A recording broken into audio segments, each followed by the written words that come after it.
We're a week away from the MLB trade deadline, and rumors are starting to swirl a little bit, including the Atlanta Braves possibly having interest in outfielder Lane Thomas. We'll discuss that and also look at some more starting pitching targets on today's episode of Locked On Braves. So let's get into it.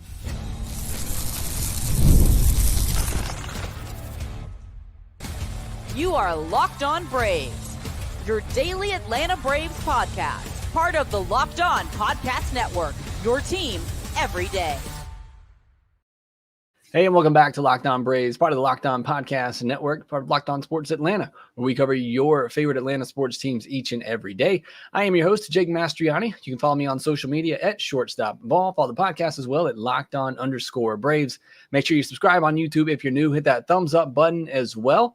And make sure that you leave me a 5-star review on Apple, Spotify, wherever you listen to Locked On Braves. And thank you so much for your support here at Locked On Braves. If you would, leave me a comment section on YouTube. Let me know you're an everydayer. Thank you for making me your first listen of each and every day. Make sure you check out some of our great Locked On podcasts for your second listen of each and every day. On today's episode, we're going to be spending our entire time looking at the trade deadline with the rainout on Tuesday. We'll continue our focus there. We'll talk about Lane Thomas, report from Jeff Passan that the Braves could be interested in him. And then we'll look at some more starting pitching targets. I'll give you some of my favorites out there as we comb through more of those. And then we'll set you up for that doubleheader coming your way on Wednesday, where the Braves now need a sweep of a doubleheader in order to win the series. So we'll get into all that today. This episode of Locked On Braves is brought to you by Booking.com, Booking.yeah. The right stay can make you a fan of any city, even your rivals. Check out Booking.com for your stay today. Well, as I said, the Braves game rained out on Tuesday night, unfortunately. And look, I was very frustrated, negative, whatever you want to call it, on yesterday's episode. I feel like I've had a lot of that this year, more than normal. And some of you took offense to that I was being overly negative.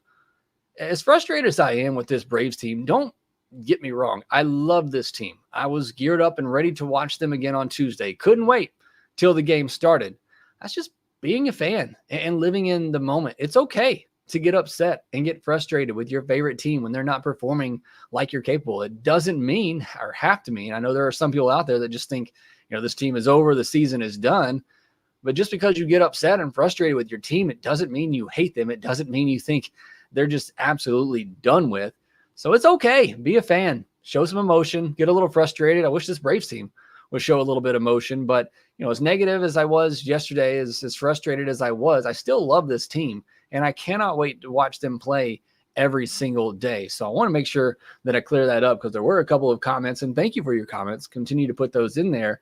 But I wanted to make sure it was very clear. I love this team. I look forward to watching them every day, as hard as they make it sometimes. I cannot wait to sit down and watch them every night, because I love baseball. And I don't just love the Braves. I love baseball in general, and I'm going to watch as much as I can. But I obviously love the Braves. They're my number one love, and I'm going to sit down and watch them every chance I get, because you know what? When it gets below 50, which is cold for me in the winter times, and there's no baseball on to watch, you're going to wish you could watch the Braves lose 4-1 to the Cincinnati Reds. So I love watching baseball. I get frustrated with them. They're my team, and that's just going to happen. There's part of being a fan, at least the way that I like to be a fan. And everybody can be a fan any way that they want to, but I did want to explain that because I had a couple comments on people saying that I was too negative on this team in yesterday's podcast.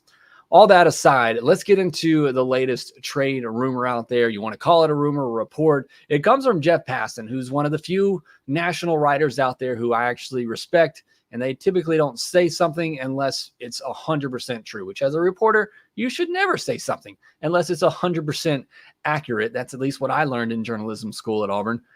So Jeff Passan is one of the few people out there that I do really, really trust his information. And in one of his latest articles on ESPN Plus, he said, this is part of what he said: the Braves are primed to add an outfield bat, and they've long liked Washington's Lane Thomas. And there's a lot more into that, but I'm just pulling out a snippet of what you need to know. And two parts of that, he says the Braves are primed to get an outfield bat. So that right there says, what we've been talking about. The Braves are certainly looking to add an outfield bat. And then he adds on one that the Braves like is Lane Thomas. And we mentioned Lane Thomas on here, and, I've said before, I would like to get Lane Thomas. I don't know if he's going to be in the Braves price range to be able to get him, but he's 28 years old, a right-handed hitting outfielder. He's making 5.45 million this year through arbitration, and he has one more year of control. Now, you look at Lane Thomas, you look at his WRC plus with 100 being average, and that's what a lot of people look at today.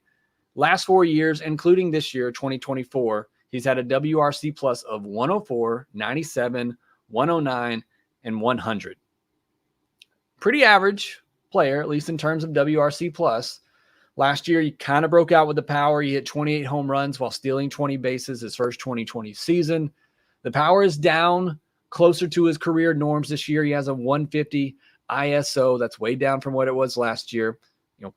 Power is down for a lot of hitters last year, but most people thought last year was somewhat of a fluke that he wouldn't get, close to 30 home runs again. But I still think he's a 20 home run threat, but he has already stolen 5 more bases than he stole last year in 86 fewer games. So he is certainly a threat on the base pass. And look, you got somebody that can steal 30 plus bases and hit 15 to 20 home runs. That's still a very valuable player.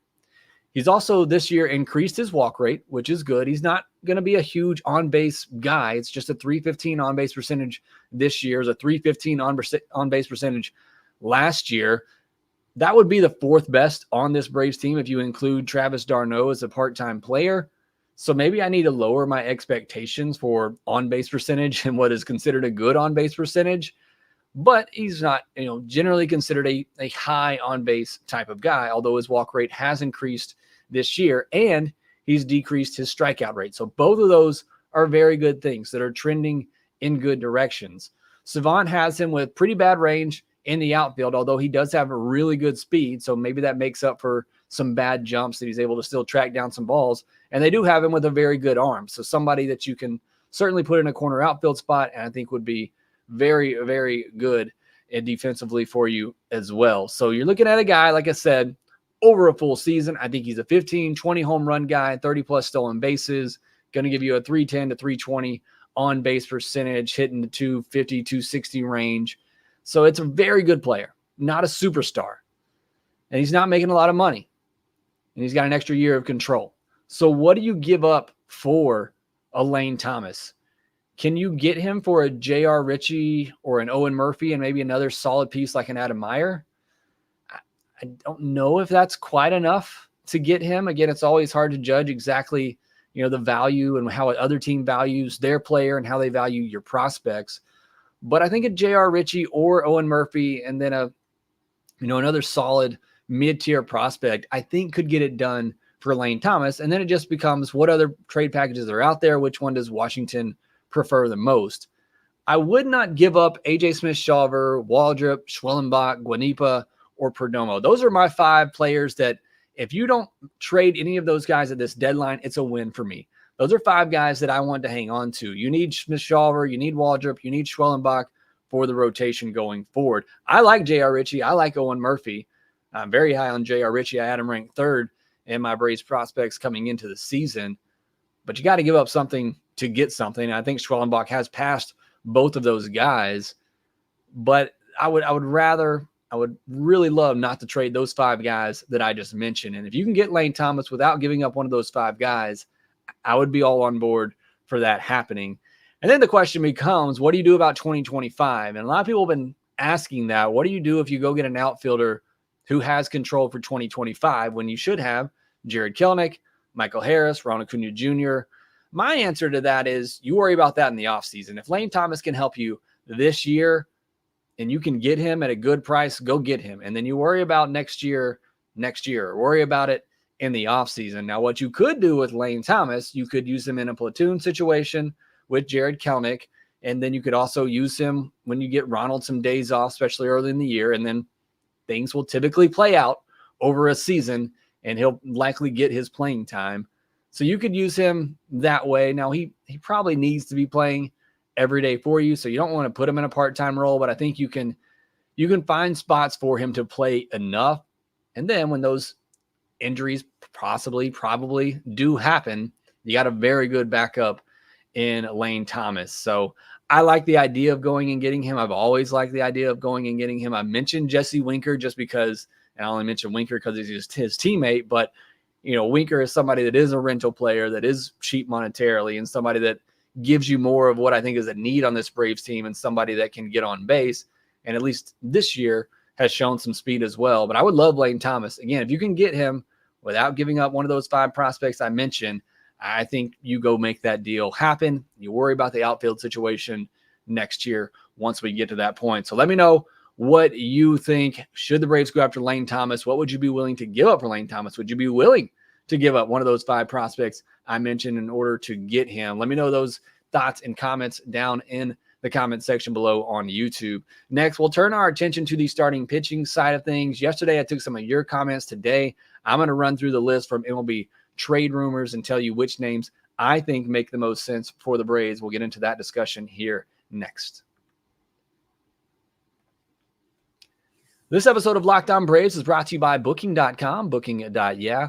With summer travel heating up, especially travel for baseball games, it's time to explore those U.S. cities you always secretly wanted to learn more about. Yes, we're talking about Washington, New York, Philadelphia. A lot of people want to go to Washington. That's probably not a secret, but New York, Philadelphia, places maybe you don't want to go to too often, but you can go there now and you can use Booking.com. They have hotels, bed and breakfast, vacation rentals, resorts, and so much more on Booking.com. You might just find your perfect stay, even in your baseball rival's city. And again, you got some big series coming up in the second half. 4-gamer in Philadelphia, 4-game series in New York. You haven't visited those cities before. You haven't been able to go to those stadiums before.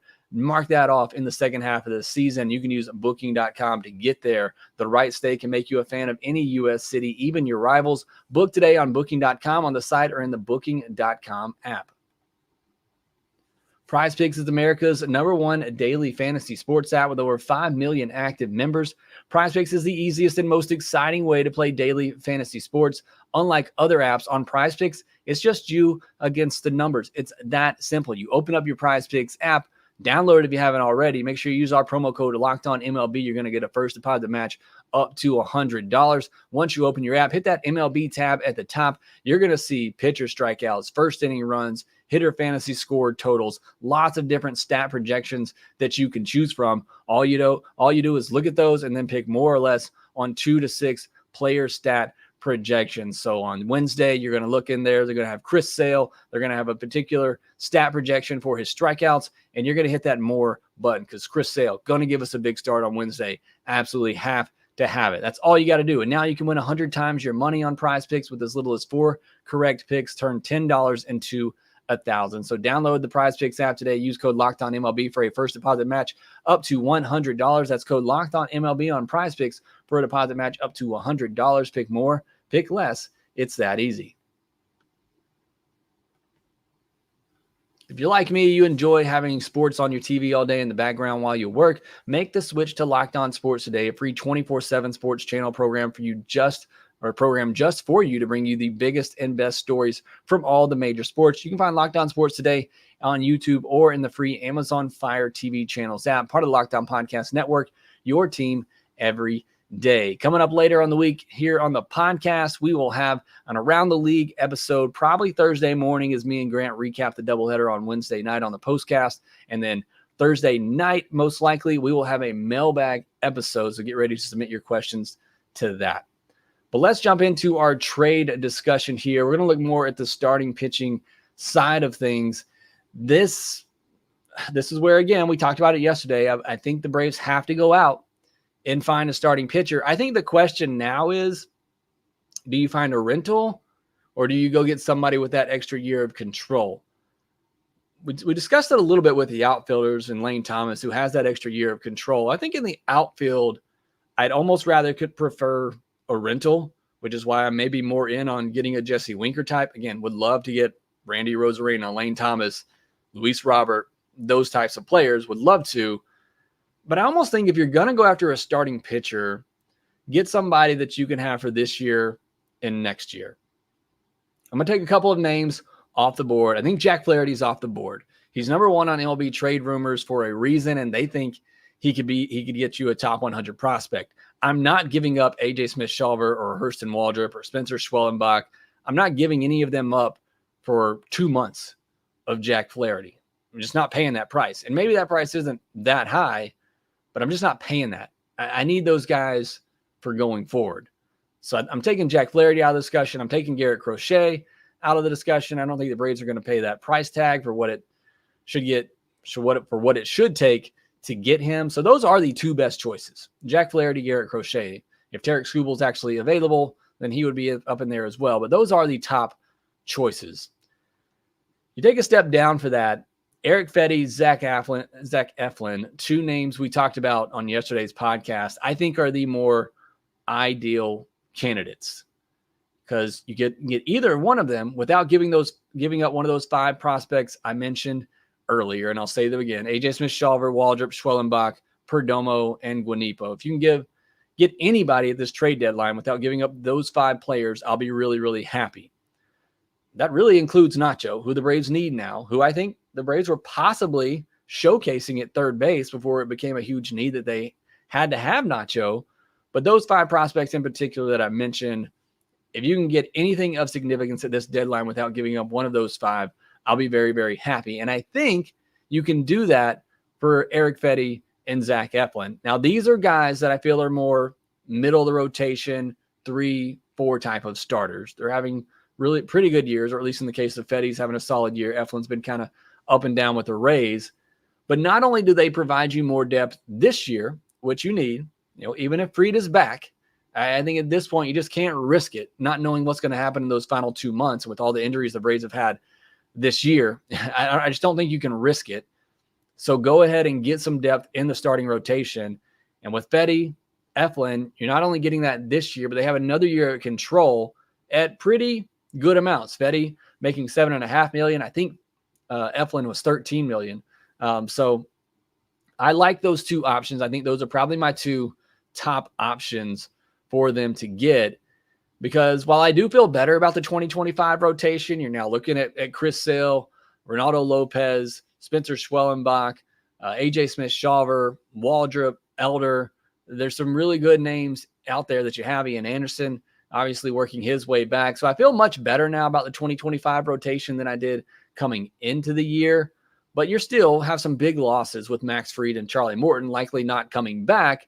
So why not? You're going to have to go out and get a starting pitcher at some point, whether you have to go get one this offseason and you don't want to pay those free agent prices. So if you have the opportunity now at the deadline to get somebody that can help you the rest of this year and give you some more depth for next season, I just think that makes a lot of sense. If you're going to be trading for a starting pitcher anyway, this is obviously dependent on price, but I just think it makes a lot of sense to go ahead and try to take care of that now. And not only do you help yourself this year, but you take care of one of your offseason needs at the moment. Some other players that fit this mold: Tyler Anderson, we talked about yesterday, Cal Quantrill, Griffin Canning, Austin Gomber.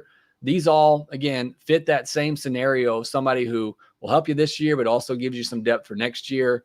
Those guys are further down the list for me. I'd put Tyler Anderson closer to the group of Fedde and Eflin than I probably would the rest of the guys on those lists. But those are some other players that you could look at potentially acquiring at the deadline that probably won't cost you too much, and they give you some depth for this year and next year. Trevor Rogers could be another solid option. He has 2 more years of control, so it might be a little bit more costly.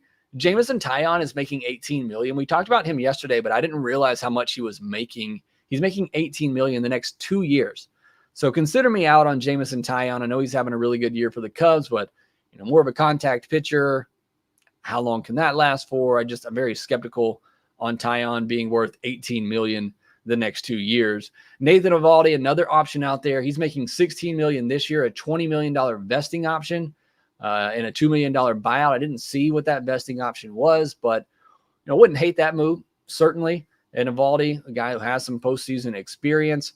Andrew Heaney, another Texas Rangers starter. There's 3 Texas Rangers starters that I think could be available if the Rangers decide to sell. And look, coming off a World Series championship, they may not. They may just go with it and see what happens. But Andrew Heaney, he would be a rental. He's making $13 million this year. Michael Lorenzen would also be a rental. He's making just $4.5 million this year. So of those 2, I would prefer Michael Lorenzen. And then Frankie Montas, who the Braves will actually see on Wednesday if the Reds decide to sell. But if they come out here and just sweep the Braves, maybe they're back in the race and they don't sell. But Frankie Montas is a rental, making $14 million this year. He has a $20 million mutual option and $2 million buyout for next year. So that's almost mutual options are almost never picked up. I'm not as high on getting Montas. If I'm looking at this group, and again, I'm taking out the top guys in Flaherty, Crochet, Skubal. Fetty and Eflin are at the top of this list for me. Again, depending on price, if you don't have to give up one of those 5 prospects, then I would be all over Eric Fetty and Zach Eflin and getting them just because of the depth they provide you for this year and next. And then a close third, I guess, on that list would be Tyler Anderson. I don't love the Tyler Anderson move, but he would be okay. And then Trevor Rogers, again, if he really were available, I wouldn't mind that one either, just because you get 2 more years of control. And then probably Nathan Eovaldi and Michael Lorenzen. So again, if I'm ranking the starting pitching targets for me that I would like to see the Braves go after, it's Fetty and Eflin at 1A and 1B, Tyler Anderson at 3, and then Nathan Eovaldi, Michael Lorenzen. Those are the guys that I probably would like to see them go after of the names that were mentioned on MLB Trade Rumors top 50 trade targets. So there may be some other names out there we haven't really thought about, but those are the names that could be available. Obviously, Alex Anthopoulos, he is always looking at every possible scenario out there, and I'm sure he has names that are not on that MLB Trade Rumors article, but just picking through the names on that article, that's how I would rank them for the Atlanta Braves. So let me know what you think. Do you agree with that? Are those some names that you like? Which of those names do you think or are your favorites to go after and get? Let me know that down in the comment section below. All right, it will be a double header on Wednesday. Chris Sale taking the mound and Alan Winans, as the Braves will try to sweep a doubleheader to win the series. Another doubleheader. I feel like the Braves have played a ton of those this year. We'll break that down here next. You shouldn't have to worry when you buy tickets to your next big event, and you don't when you use the Game Time app. We've been telling you about Game Time for a while now. It's the only ticketing app that I use to purchase tickets. All the last Braves games I've been to the last several years, I have used the Game Time app to buy those tickets. It's just super user-friendly, very easy to use. They have a couple of features in there I talk about all the time. If you listen, you know what I'm about to say. View from your seat. Don't ever buy a ticket to a baseball game unless you know what your view is going to look like. And you can see that right in the app. Absolutely great. The other thing I love is that you get all-in prices right up front. Can't stand those ticketing apps where you get to the checkout screen and all of a sudden you get these fees to just drive up the price of your ticket. You thought maybe you were getting a deal, but you're actually not. Drives me crazy when that happens, but I don't worry about that anymore because I use the Game Time app and I get all-in prices right up front. You also get the Game Time guarantee, which means you'll always get the best price. If you find tickets in the same section and row for less, Game Time will credit you 110% of the difference. So take the guesswork out of buying tickets to your next baseball game. Download the Game Time app, create an account, and use code LOCKEDONMLB for $20 off your first purchase.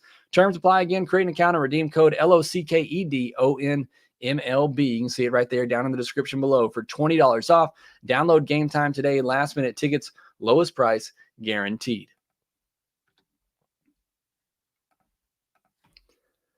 So the Braves got an off day. They had a stretch of games coming up, and now they get an off day in here, unscheduled one. But now they do have a doubleheader on Wednesday before then hitting the road to go to New York, where the Mets are playing really, really good baseball. They're up on the Yankees right now as we're recording this. Before we get into Wednesday's matchups, though, you did have some news from Tuesday. Riley was placed on maternity leave with the max of 3 days absent, so he likely will be back on Friday. Luke Williams was recalled to replace him on the roster. The Braves had a player-led meeting before the rainout on Tuesday. Don't know what to make of that. Again, why at this point? I mean, hopefully it's a good thing. I mean, I would like to know who was leading that meeting. Was it Travis d'Arnaud? Can't be Matt Olson with the way he's playing right now. I just can't see him being a leader of anything. Was it Chris Sale? Was it Charlie Morton's not really outspoken enough, I don't think, for that to happen? I would love to know who led that meeting. Who was the leader of that meeting? Ozzie Albies is out right now. I don't know if he's there or not. Certainly not. He's probably recovering, but I would just love to know who led that meeting, what was said. I love the jokes out there that it was just a meeting to get to know everyone because there's so many new faces coming in right now. Hey, maybe that sparks something, but wouldn't it be the Braves 2024 where you finally have a player-led meeting where I'm assuming the talk was wake up and then you get a rainout. So do you have another player-led meeting before Wednesday's doubleheader to then try to carry that into the games? I don't know, but at least wanted to mention it, that they finally had a meeting. A lot of people have been asking, why has there been no meeting? Why has there been nothing to try to get this team going? Well, they had their meeting. Let's see if it works. It looks like the Braves are going to use Chris Sale and Alan Winans on Wednesday. There was talk that they could use Dylan Dodd to open up the series against the Mets on Thursday. So we'll see if that happens or not. Now with the doubleheader, you could call up Alan Winans as the 27th man and not use one of those options. So you can send him right down and call him back up if you need to. So that kind of helps the Braves a little bit because they don't have to make a roster move now to get Alan Winans up for the start on Wednesday. And then Whit Merrifield had 4 stitches on his right middle finger and nail, told the team he wanted to play on Tuesday. I love that kind of attitude, a guy that had to get stitches, can't really throw the baseball, but he wants to play. And look, if he didn't get that injury, with Austin Riley being out, he would most certainly be in the lineup right now. Maybe with another day to heal, maybe we do see him in the lineup on Wednesday, but it sounds like I got a pretty gnarly cut was the word that I think he used that was quoted on his finger there. So hopefully he heals up quickly, but it would have been the ideal time for him to get in there and get some games with Austin Riley out. But 4 stitches on his right middle finger. That's just, again, 2024 for the Braves. But again, I loved his attitude that he's fighting to try to get in the lineup even with that. He knows it's an opportunity for him to have an impact. Now, as for the pitching matchups on a Wednesday, it's going to be Chris Sale and Alan Winans on the mound. It looks like it's going to be Frankie Montas versus Alan Winans in the first game. Winans has pitched really, really good at AAA, has a 10.80 ERA at the big league level this year. But we know what Alan Winans can do at AAA. He has been fantastic there the last 2 years, but hasn't always had that success at the big league level. But he's a pitcher that can go out there and certainly help you win. He did it at times last year for the Atlanta Braves. They need a big start out of him. Frankie Montas, 4-8 on the year with a 4.85 ERA. Hopefully an opportunity for this Braves offense to put some runs on the board. Don't know quite yet who is pitching in the other game. In game 2, yes, we do. Nick Martinez is pitching in that game, 3-5 with a 3.88 ERA going up against Chris Sale.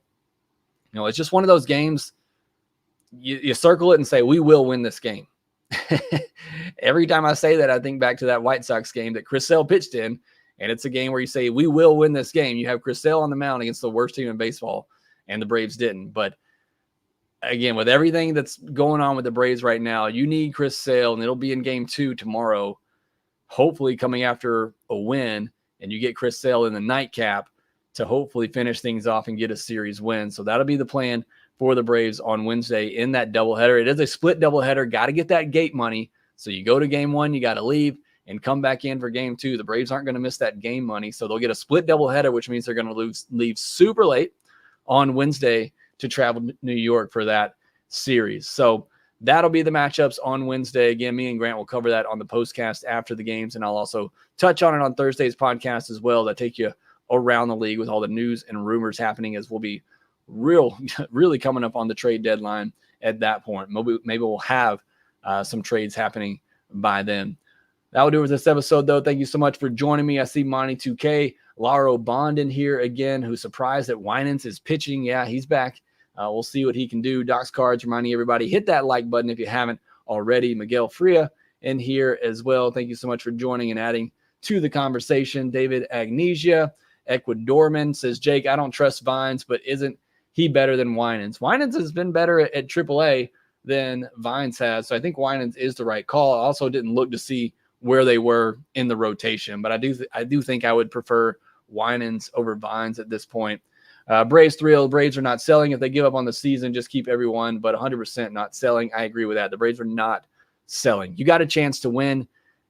You got to go for it. I know this season has been frustrating, but look, go back to 2021. I was sitting here saying the Braves should probably look to sell a few pieces. And now don't I look like an idiot? So you just can't give up on the season as bad as things have been. So the Braves are absolutely not selling. They might not be huge buyers, which Alex Anthopoulos has never been a huge buyer at the trade deadline, but you're going to see some moves made to try to improve this team. But thank you all so much for joining this episode and getting into the conversation.